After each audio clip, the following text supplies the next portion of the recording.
Il existe une route cachée vers la richesse et l'indépendance financière. Un raccourci qui permet de devenir riche quand on a encore l'énergie débordante de notre jeunesse pour en profiter, plutôt que d'attendre la retraite pour récolter les fruits de notre travail. Malheureusement, ce raccourci nous est dissimulé. Le mieux qu'on nous propose, c'est de sacrifier nos rêves, rentrer dans le moule, trouver un travail qui paye bien, économiser 10% de son salaire et l'investir en bourse, et devenir riche à 65 ans si une crise financière n'est pas passée par là. Salut à tous, c'est Seb, bienvenue sur PostDev. Aujourd'hui, je vous résume le livre qui est selon moi et de loin le meilleur livre sur la richesse, L'autoroute du millionnaire de MJ DeMarco.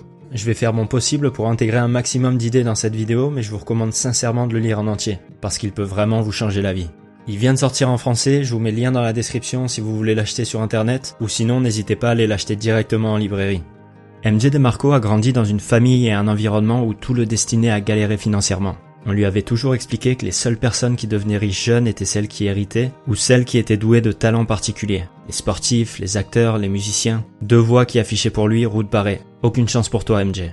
Jusqu'au jour où il a rencontré une personne riche, jeune et qui ne rentrait pas non plus dans ses critères. Et il s'est depuis fixé comme mission de découvrir la formule secrète qui lui permettrait de réaliser son rêve de devenir riche, ce qu'il a fait depuis en l'appliquant, et de passer sa vie à partager ses découvertes avec ceux qui étaient comme lui et qui avaient abandonné leurs rêves pour entrer sagement dans le système.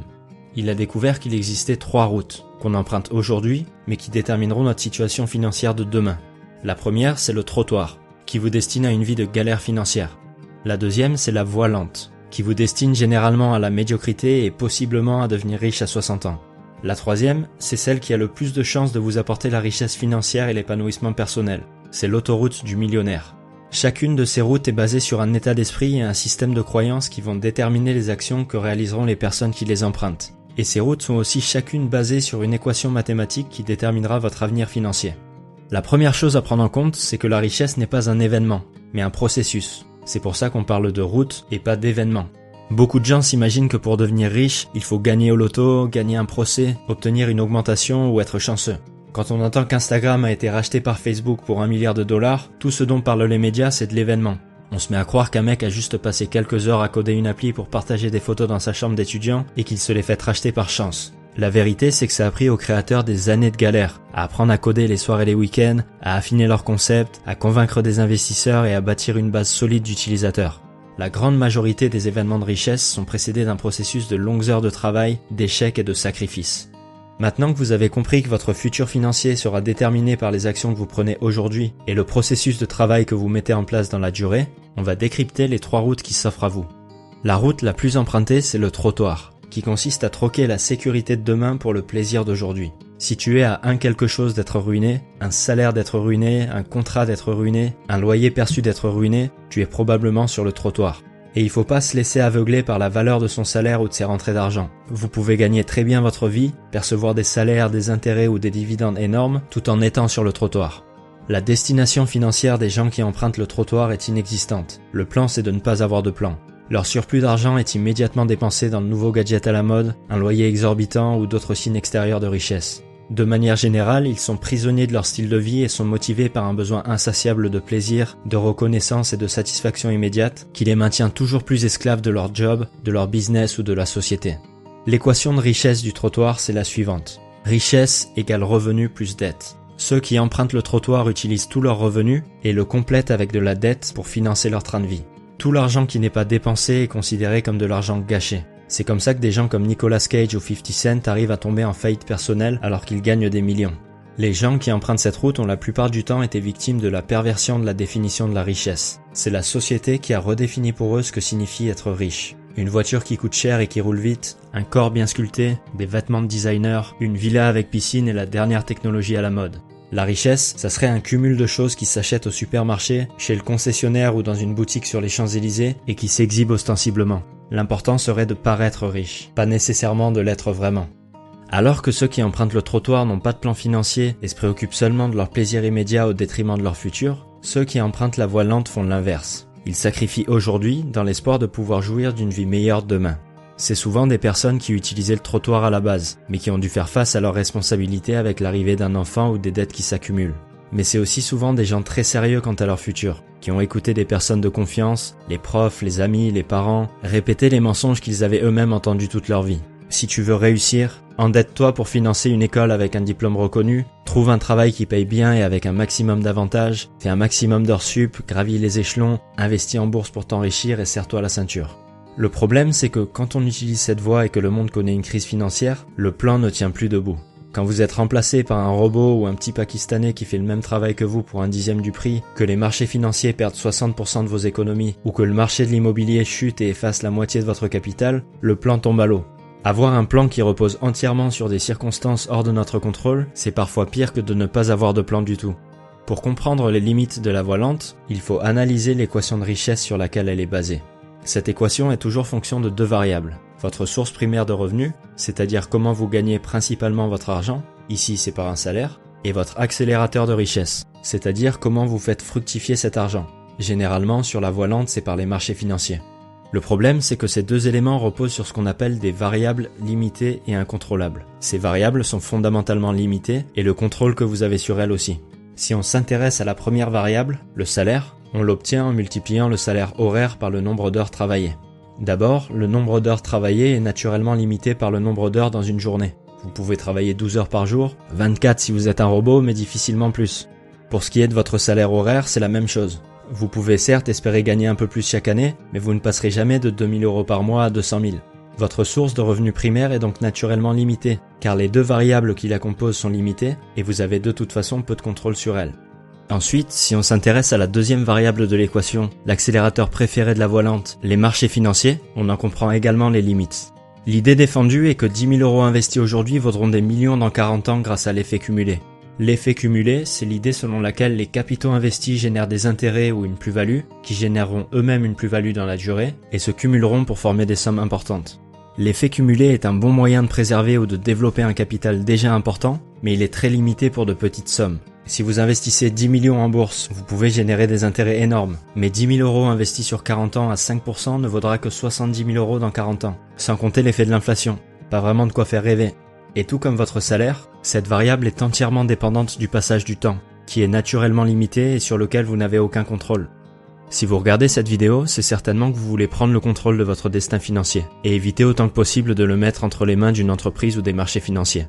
Vous avez compris que si vous voulez devenir riche, vous devez pouvoir contrôler les variables de votre plan financier, et que celles-ci ne soient pas fondamentalement limitées.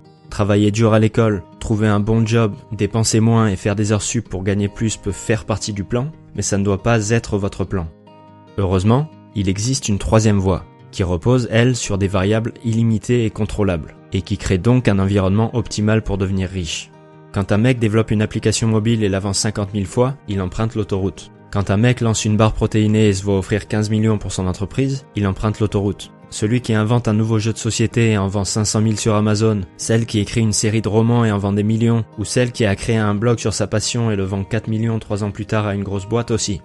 D'abord, ceux qui empruntent cette voie ont une façon différente de définir la richesse. Le titre de ce livre est volontairement accrocheur. Il attire l'attention de ceux qui veulent gagner des millions pour leur montrer que la richesse financière n'est en vérité qu'un simple outil qui aide à entretenir les trois éléments fondamentaux de la vraie richesse. Les relations, la santé et la liberté. La richesse, c'est avoir une famille, des amis et une communauté qu'on soutient et qui nous soutiennent et avec qui on prend plaisir à passer du temps. C'est être en bonne santé et avoir de l'énergie pour profiter de sa vie pleinement et avoir la liberté de la vivre comme on l'entend.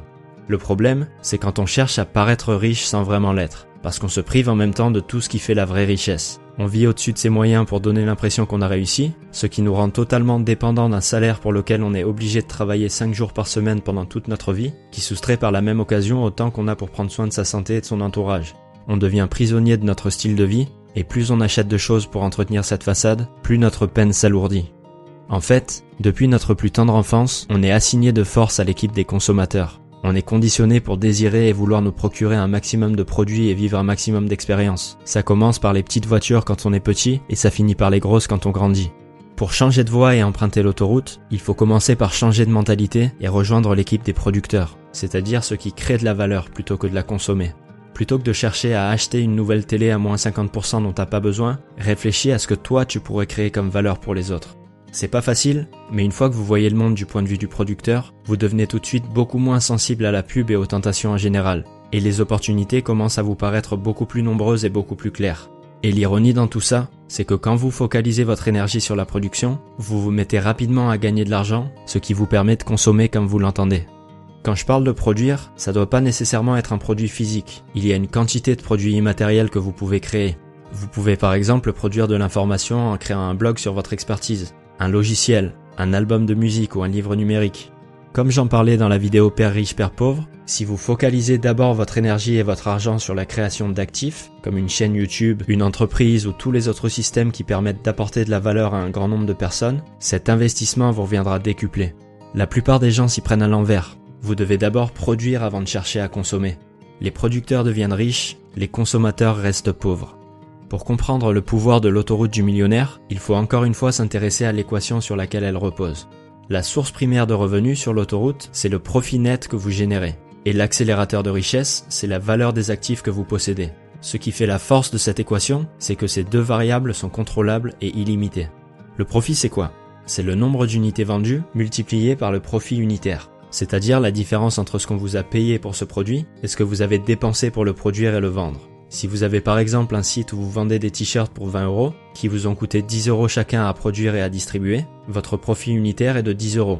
Imaginez que vous ayez fait du bon travail dans la création de votre produit et dans votre marketing, et que vous ayez 5000 personnes qui visitent votre site chaque jour. Ça veut dire que le nombre d'unités vendues a une limite supérieure de 5000 par jour. Maintenant, comparez ça à la première variable de l'équation de la voie lente dont dépend le salaire, le nombre d'heures travaillées. D'un côté, vous êtes limité à un multiple de 24 heures, de l'autre, vous êtes limité à un multiple de 5000 personnes. Qu'est-ce que vous pensez qui a le plus de chances de générer des millions? Une équation dont les facteurs sont limités à 24 ou à 5000? Dans un cas, vous devenez riche, dans l'autre, vous devenez vieux. Et alors qu'on ne peut pas augmenter la limite de 24 heures que contient une journée, on peut facilement augmenter le nombre d'unités vendues, ou le profit qu'elles génèrent. On peut augmenter le nombre d'unités vendues en augmentant le taux de conversion, le nombre de personnes qui visitent notre site et réalisent un achat, ou simplement faire en sorte d'augmenter le nombre de personnes qui visitent notre site, ou les deux. Et on peut augmenter le profit unitaire en créant un meilleur produit et en déployant un meilleur marketing. Alors que ceux qui empruntent la voie lente ou le trottoir achètent des actifs qui perdent de la valeur dans le temps, des voitures, des bateaux, des gadgets électroniques ou des chemises de stylistes, ou qu'ils ne peuvent pas contrôler comme les actions boursières, ceux qui empruntent l'autoroute achètent et vendent des actifs qui s'apprécient dans le temps. Business, marque, propriété intellectuelle, objets de collection, inventions, immobilier, etc. Et sur lequel ils ont un certain contrôle.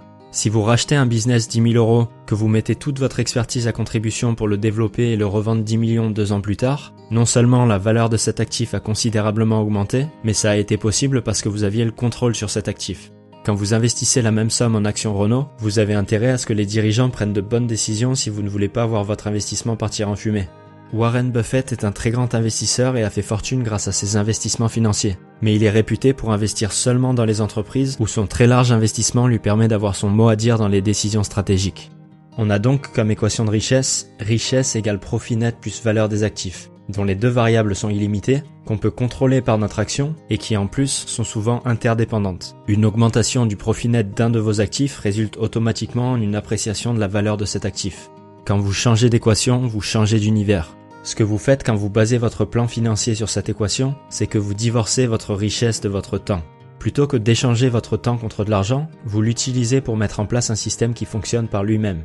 Un site qui vend des articles que vous soyez en train de dormir dans votre lit ou de skier dans les Alpes, un cours en ligne ou un logiciel qui vous prenne autant de temps que vous en vendiez 1 ou 10 000, ou n'importe quel business qui ne nécessite pas que vous soyez présent en permanence pour vous rapporter de l'argent. Mais comment vous assurer de créer un business qui réussisse?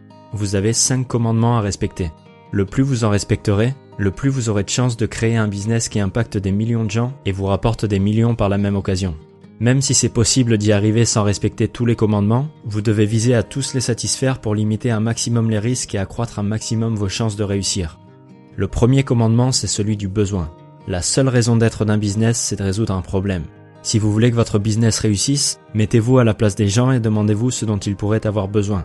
Quelle valeur pouvez-vous leur apporter ? Est-ce que vous pouvez les éduquer, les faire se sentir mieux, leur faciliter la vie, les inspirer? Le deuxième commandement, c'est le commandement de l'entrée. Plus les barrières à l'entrée sont limitées dans un secteur, plus la concurrence y sera forte. Si tout ce qui est nécessaire pour lancer votre affaire, c'est de remplir un formulaire en ligne et vous êtes prêt à démarrer, vous allez probablement vous fourvoyer. Pensez à ça la prochaine fois que vous galérez à monter votre affaire. Rappelez-vous que c'est précisément cette difficulté qui vous donnera un avantage sur les autres. Le troisième commandement, c'est celui du contrôle. Vous devez bâtir votre business sur un terrain ou une plateforme qui vous appartient. Si un simple changement d'algorithme Facebook ou un changement des conditions de paiement d'Amazon remettrait en cause tout votre business model, vous violez le commandement du contrôle. Si quelqu'un ou une entreprise peut appuyer sur un bouton et instantanément détruire votre business et l'emploi de tous les gens qui travaillent pour vous, vous jouez à la roulette russe non seulement avec votre vie mais aussi avec la leur. Le 4e commandement, c'est celui de la portée. La portée de votre business dépend du terrain de jeu dans lequel vous jouez. Vous pouvez décider de monter un business qui se limite localement, comme une boutique en centre-ville, ou vous pouvez en monter un en utilisant Internet pour servir tous les gens de votre pays ou du monde entier. Dans un cas, votre portée se limitera à votre voisinage, dans l'autre, elle n'aura pas vraiment de limite. Rappelez-vous l'équation de richesse de l'autoroute. Richesse égale profit net plus valeur des actifs. Si le nombre d'unités vendues est limité parce que vous avez choisi un terrain de jeu trop petit, l'équation perd sa puissance. Si vous choisissez malgré tout de monter un business localement, vous pouvez néanmoins rendre sa puissance à l'équation de richesse grâce à la réplication de ce concept dans plusieurs endroits, comme l'ont fait Starbucks ou la plupart des enseignes où vous allez faire vos courses. Le dernier commandement, c'est celui du temps. Votre business doit pouvoir fonctionner indépendamment du temps que vous y consacrez. Si quand vous partez en vacances, vos burgers ne sont pas cuits et vos clients pas servis, vous violez le commandement du temps. Le fait de monter son propre business ne garantit pas la richesse et la liberté. Si vous êtes contraint d'être présent en permanence, vous n'avez pas plus de liberté qu'un employé. Vous êtes simplement votre propre employé. L'idée, c'est de pouvoir planter les graines d'une entreprise qui puisse se transformer en un arbre qui crée simultanément beaucoup de valeur pour votre communauté et beaucoup d'argent pour vous. Ça demandera énormément de travail au départ pour permettre à cette graine de pousser dans les meilleures conditions grâce à la mise en place de systèmes efficaces, mais une fois que la graine aura laissé place à un arbre résistant, vous n'aurez plus qu'à l'arroser de temps en temps pour en récupérer les fruits. C'est ce qu'on appelle un revenu passif. Prenez simplement garde de le planter dans un terreau fertile en respectant ces 5 commandements. J'espère que cette vidéo vous aura plu. Encore une fois, si vous voulez voir des exemples précis de business que vous pouvez lancer et de toutes les manières possibles de vous enrichir, je vous recommande vraiment de lire ce livre en entier. Je vous souhaite une très bonne journée, pensez à vous abonner si ce n'est pas déjà fait et à très bientôt.